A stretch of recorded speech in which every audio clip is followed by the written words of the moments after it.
Hi, I'm Sam Patterson, and this is CINESPRATIONS, the show where I interview people about their favorite movies and how they influence their life. So today I'm here with a very special guest. So can you introduce yourself with your name, and if you could be in any cartoon universe, which one would you pick? Oh, my name is Dean Gibbs, and this question is very easy. I would be in the Disney's Gargoyles cartoon universe as one of the gargoyles. Lovely. Probably Lexington.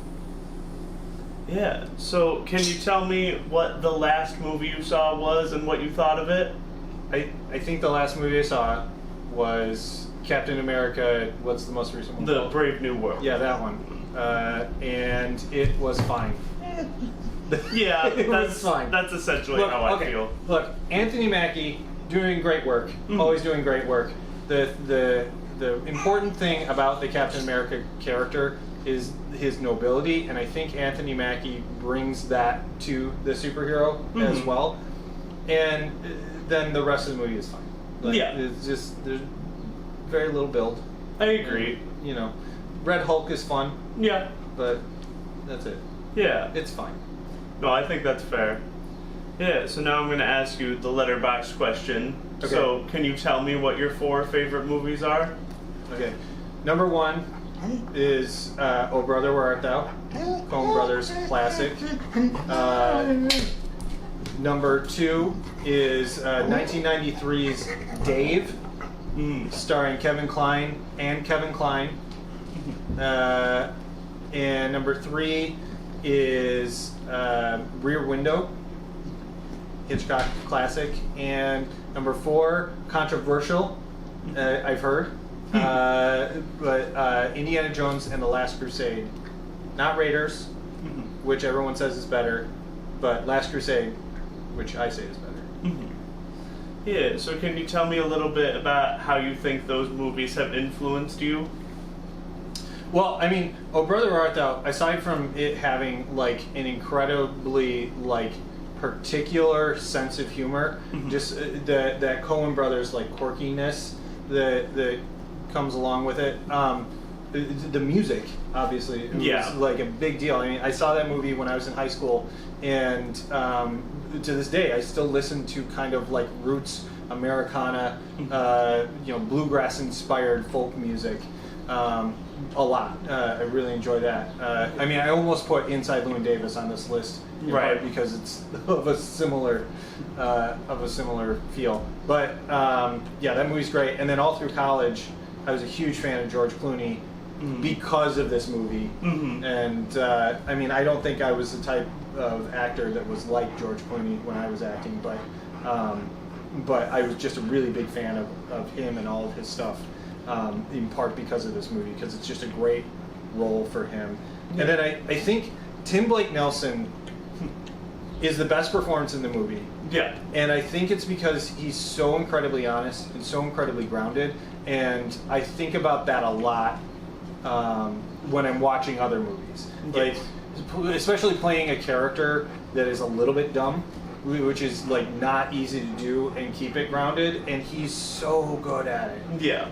In that movie. So I think that really like it hit me at a right time to influence the rest of my movie watching. Yeah. You know? Yeah. So there's that one. Dave. Yes. So have you seen Dave? I have not. Okay. This is a great movie. Okay. You should see this movie. Okay. It's an Oscar-nominated script, and a lot of people don't remember that because they give me a lot of guff for liking it so much. But it's an Oscar-nominated script by Gary Ross. It's directed by Ivan Reitman. And Kevin Kline plays a guy who impersonates the president from time to time for like, local car dealerships and stuff.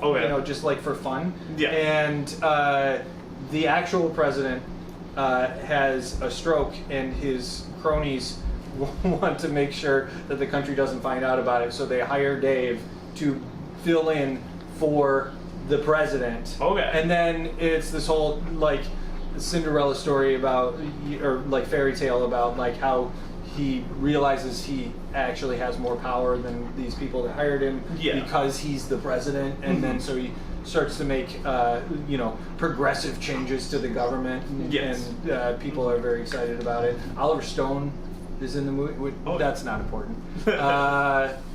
It's a really good movie. A lot of great actors in it. Young Laura Linney, Bonnie Hunt, Frank Langella, Kevin Dunn. Sigourney Weaver. I didn't even say that. She's a love interest. It's a really fun movie. I quote it around my house a lot, and I don't think anyone else in the history of cinema has ever quoted Dave, but I quote it like nearly every day in my house. So that's a really good one. I came to that one because my grandparents used to buy like every VHS there was like in the early 90s there was kind of a look to like rom-com style VHS. Right. They all had kind of like a white cover and like really like fun looking people and like just really simple, and this was one of those, and my grandparents would just buy them sight unseen, and then when I go to their house they would just, this is what we're watching, and I took the VHS from them, and eventually I think they bought me the DVD, so I would stop taking their movie. Sort of like influence, I don't know, like I always wanted to be Dave. I think the character has such a regular guy whimsy about him. Like that's the type of person I wanted to be. So I think that's how it influenced me. Rear Window. Yeah. Oh my gosh. Rear Window, I think is the best of the Hitchcock movies that I've seen, and I've not seen the whole canon. But I know people say that Vertigo is better, and it's really, really good. But I think Rear Window is so complete and so tense. Just him being stuck. You've seen this movie, right? I have not. Oh my gosh. I need to. Let's see this movie right now. It's so intense. Jimmy Stewart is just, he's locked up. He's poking his nose in where it doesn't belong, and sees something he shouldn't see, and he is just he's so invested. And when Grace Kelly's in the movie, and I think I might be in the minority, but I think Grace Kelly is very attractive, and she's amazing in this movie. Not only is she like beautiful, and that's part of the reason that Hitchcock cast her, but she's also really good. She there's a scene where she goes over to the place that they're watching for this nefarious act that's going on, and Jimmy Stewart is watching her through his telephoto lens, and it's so intense and so stressful, and she wriggles her way out of a dangerous situation just by being kind of whip smart, and just it's a really good movie. And I always think of the colors in the movie. It's one of those Technicolor movies where they're not colors that appear in nature, but they appear in our collective nostalgia about the 1950s, and I adore that about that movie. It's really cool. The Last Crusade has to be viewed within the context of a series. Yeah. But I think it stands up on its own, in part because it's an origin story. So the beginning of the movie, you've seen this one, right? Yes. Okay, good. So the beginning of the movie, is the River Phoenix, I'm young Indiana Jones, before he's the archaeologist that we all know, and so it sort of gives you an insight. Oh, he was like this when he was a kid. When he was a Boy Scout, he was jumping on top of trains and falling into pits of snakes, and then that's where he gets his hat. But it also gives him his code. The code that he lives by is basically this stuff belongs in a museum. These artifacts that I'm finding belong to the public.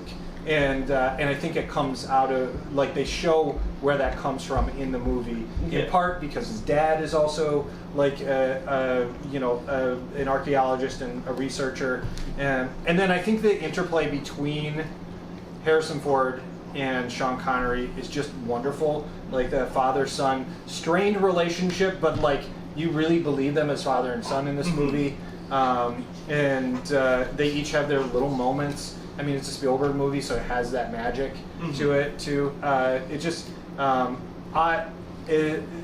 it also has like a femme fatale to it, so it's almost like feeding into like the noir tropes of the 1940s, 1930s, around the time that it's set, which is kind of cool. Yeah, I think that one made me want to be. So I didn't. For whatever reason, that was the only Indiana Jones movie I had on tape when I was a kid, so it was the only one I saw for a while. And I wanted to be an archaeologist because I wanted to be like Indiana Jones. And so I remember going to, Fort Minstrel Mackinac, in like Mackinac City, and like it's like one of these reenactment places. I wanted to go there and like dig up like little like pigeon bones and things, and like be one of the archaeologists there. And then I think slowly I realized that archaeology was a lot more like academic and less shooting Nazis than I was imagining. So I kind of, but that had a real impact on my very young childhood. Yeah. Now I want to ask you what advice you would give to the people that are going to watch this. Keep it quiet, folks. I've been to movie theaters where people are talking, and like that's no fun for anyone.